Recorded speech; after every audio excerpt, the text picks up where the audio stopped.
Watchword, Pride and Prejudice, Secret Files Revealed. Written and narrated by C. Taylor. Edited to meet YouTube guidelines. To read the unedited version, please click the link in the description. Chapter 10.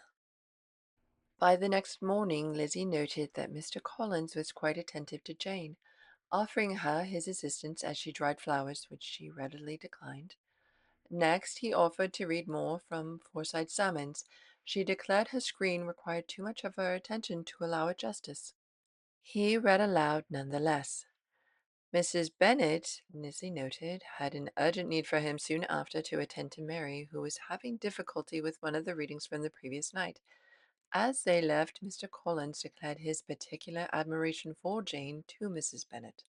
She, gracious with Mr. Collins' praise of her daughter, cautioned it was likely she would be very soon engaged.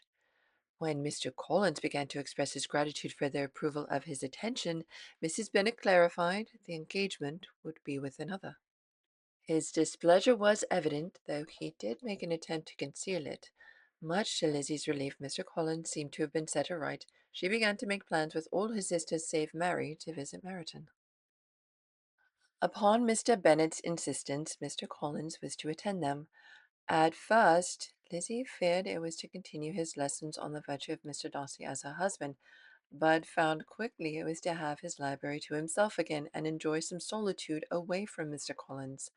Some lessons, as it would seem, also extended to the teacher. Lizzie shared with him this insight, and was promised another day in the cellar. Lizzie thought only that the exercise would do her good. Mr. Collins immediately requested Elizabeth in particular accompany him with the same look he had extended to Jane earlier. Mr. Bennet decided the cellar would not be necessary. Touché.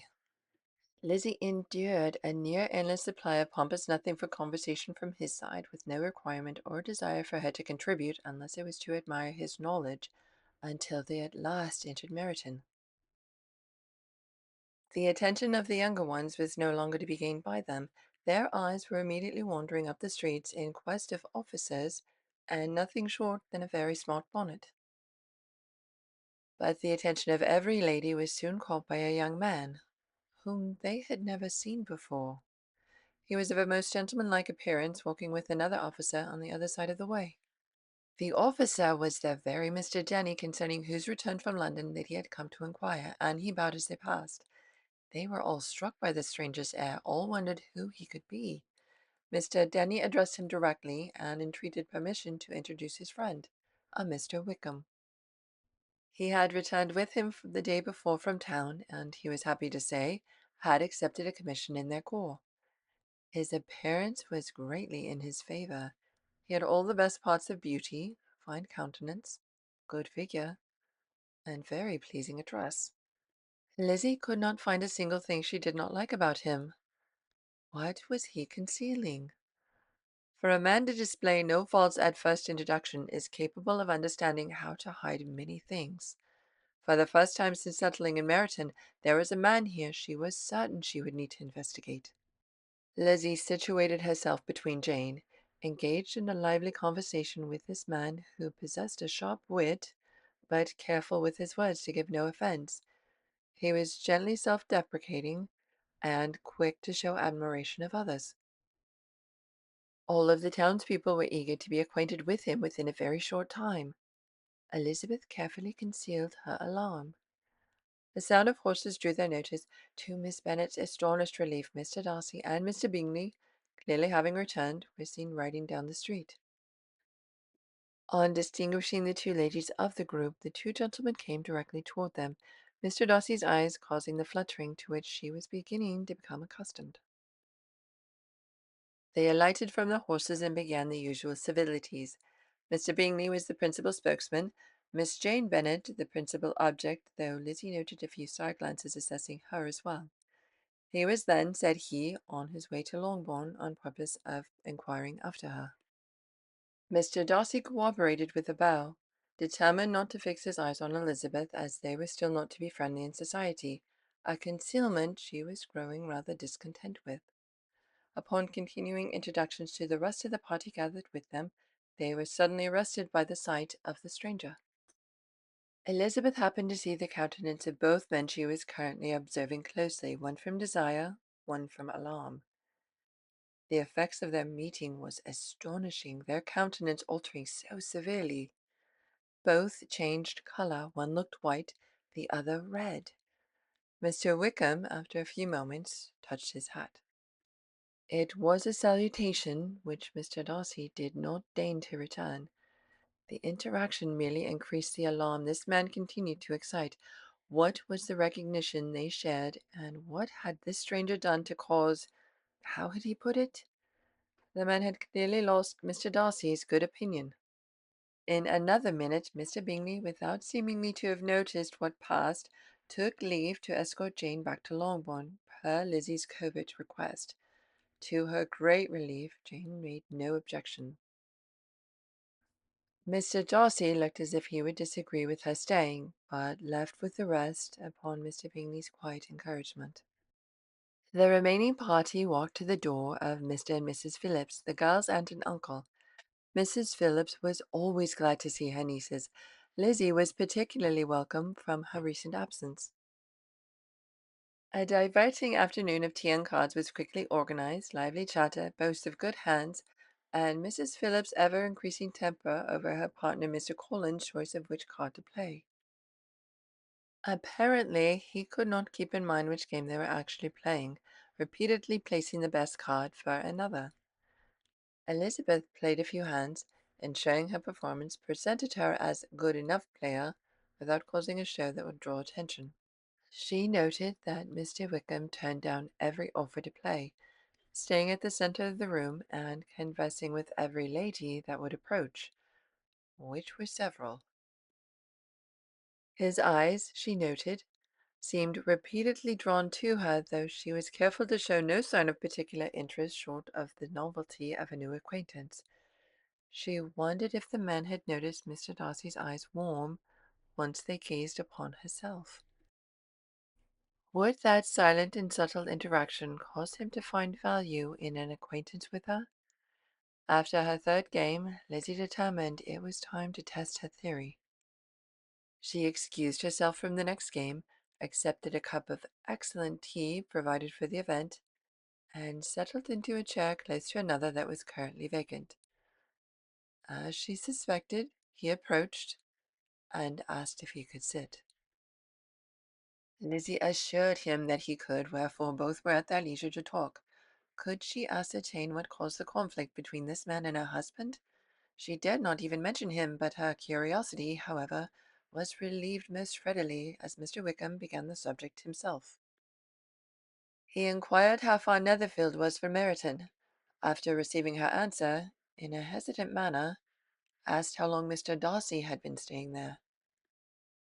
"About a month," said Elizabeth. Then, unwilling to let the subject drop, added, "He is a man of very large property in Derbyshire, I understand." "Yes," replied Mr. Wickham. So he was well acquainted with him. "His estate there is a noble one, a clear 10,000 per annum. You could not have met a person more capable of giving you certain information on that head than myself, for I have been connected with his family in a particular manner from my infancy." Astonishing. Elizabeth made sure to let her surprise show. As she hoped, this encouraged Mr. Wickham. "You may well be surprised, Miss Bennet, at such an assertion, after seeing, as you probably might, the very cold manner of our meeting today.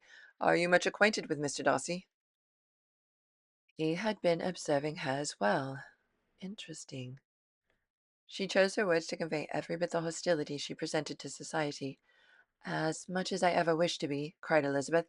"I have spent 4 days in the same house with him, and think him very disagreeable." Now, if her body would just agree with her statement and cease throbbing at the actual events of those days. "I have no right to give my opinion," said Wickham. "As to his being agreeable or otherwise, I am not qualified to form one. I have known him too long and too well to be a fair judge. It is impossible for me to be impartial, but I believe your opinion of him would in general astonish. Perhaps you would not express it quite so strongly anywhere else, were you not in your own family." As she suspected, he was good. He was clearly wishing her to confirm the opinion of the entire village towards Mr. Darcy. A sudden protective sentiment nearly prevented her from doing what she knew she must. Upon my word, I say no more here than I might say in any house in the neighbourhood, except Netherfield. He is not at all liked in Hertfordshire. Everybody is disgusted by his pride. You will not find him more favourably spoken of by anyone. There, he should feel completely at ease saying whatever he wished. I cannot pretend to be sorry. Of course he could not. After a short interruption by Lydia, requesting he join her at a table which he declined, he continued. With him, I believe the world is blinded by his fortune and consequence, or frightened by his high and imposing manners, and sees him only as he chooses to be seen. If he only knew. Lizzie continued to show her coalescence with the stranger, who seemed to be seeing her as an ally. I should take him, even in my slight acquaintance, to be an ill-tempered man. Wickham only shook his head in agreement to his poor character. Others gathered too near for him to continue, though he seemed impatient to do so. I wonder, said he at the next opportunity of speaking, whether he is likely to stay in this countryside much longer. Did he wish him to leave or stay? Now it was time for Lizzie to have a little fun. I do not know. She noted the slight look of disappointment, but did not pause. I heard nothing of his going away when I was at Netherfield. I hope your plans in favour of the Shire will not be affected by his being in the neighbourhood. Oh, no, it is not for me to be driven away by Mr. Darcy. If he wishes to avoid seeing me, he must go. Really? We are not on friendly terms, and it always gives me pain to meet him. But I have no reason for avoiding him but what I might proclaim before all the world, a sense of very great ill-usage. His father, Miss Bennet, the late Mr. Darcy, was one of the best men that ever breathed, and the truest friend I ever had. He was my godfather, excessively attached to me, and bequeathed me a respectable living at the chapel on the estate with a generous inheritance for my station. I cannot do justice to his kindness. He meant to provide for me amply. When the time came after his death, Mr. Darcy gave the position to another and flatly refused me the rest. Did he really think this a believable tale? Upon further contemplation, he had been careful to know of her feelings toward Mr. Darcy before giving his story.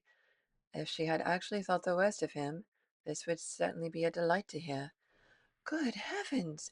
Cried Elizabeth. Did you not seek legal means to address this injury? If he would make up his own history, he would need to address all concerns. How much thought had he put into this version of his past? There was such an informality in the terms of the bequest as to give me no hope from the law. Oh, that is conveniently dreadful. Their conversation continued. He counted all her concerns, encouraged to speak freely by her ready agreement to the inferiority of Mr. Darcy's nature. There were but few contradictions to his retelling of events. He was good, but didn't seem to notice the few times his facts did not align. Then he seemed to pull another misfortune by the hands of Mr. Darcy by mentioning his sister. He has also a brotherly pride, with some brotherly affection, which makes him a very kind and careful guardian of his sister. You will hear him generally cried as the most attentive and best of brothers. Why had she been brought up, with the mentioning of him being a good brother? Was he merely trying to discount any good report that might circulate should his dear Georgiana Darcy visit, or was she somehow the source of their current animosity? His character was too practised, his manners too careful, for her to doubt if Miss Darcy had been the object of a scheme he designed to injure a man Mr. Wickham had just confirmed to so strongly dislike, as she would have been most seriously ill affected by it. What sort of girl is Miss Darcy? She would get the honest report from her husband at first chance, but needed to know what he had to say. I wish I could call her amiable. Elizabeth could nearly count on the fact that she would be once they could meet. It gives me pain to speak ill of a Darcy, but she is too much like her brother. She liked her even more. She is very proud. As a child she was affectionate and pleasing, and extremely fond of me. I devoted hours and hours to her amusement. Lizzie was careful to keep her temper hidden.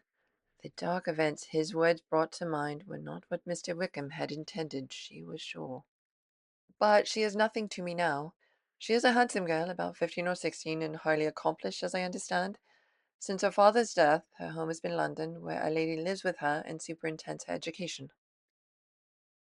Lizzie found she could breathe again, understanding that Mr. Darcy had his sister safely away from this man. Mr. Collins, seemingly in an attempt to mitigate his deficiency at cards, could be heard extolling his connection with the great Lady Catherine de Bourgh. The greatness of the fireplaces at Rosings Park, how the game room, which was the grandest of Mrs. Phillips's rooms, reminded him of a small drawing room at the great estate. Mrs. Phillips was only offended until he boasted that, due to his intimacy with her ladyship, he could confirm the manor is nearly twice the size of Netherfield. After, she seemed much more affectionate toward him. "Your cousin, Mr. Collins, is connected with Lady Catherine de Bourgh?" asked he. "I believe, according to him, she could not do without him for longer than a fortnight," she concluded. "You know, of course, that Lady Catherine de Bourgh and Lady Anne Darcy were sisters. Consequently, she is aunt to the present Mr. Darcy." As if her connection with him could not be more complicated. She had no idea. "No, indeed I did not. I know nothing at all of Lady Catherine's connections. I never heard of her existence until the day before yesterday." "Her daughter, Miss de Bourgh, will have a very large fortune. I believe it was the desire of the sisters for both children to unite the two estates through marriage." At least there was no longer need to force her astonishment. What was forced was her staying in her chair, not slipping to the floor when her world started to spin and go dark at the same time. What had she done? She would need to inform Mr. Darcy directly. He could form whatever plan needed to address this threat that seemed to be aimed at him this time, ensure his sister remained safely away from Mr. Wickham, and remind him just how disadvantaged any connection with her would be if made known.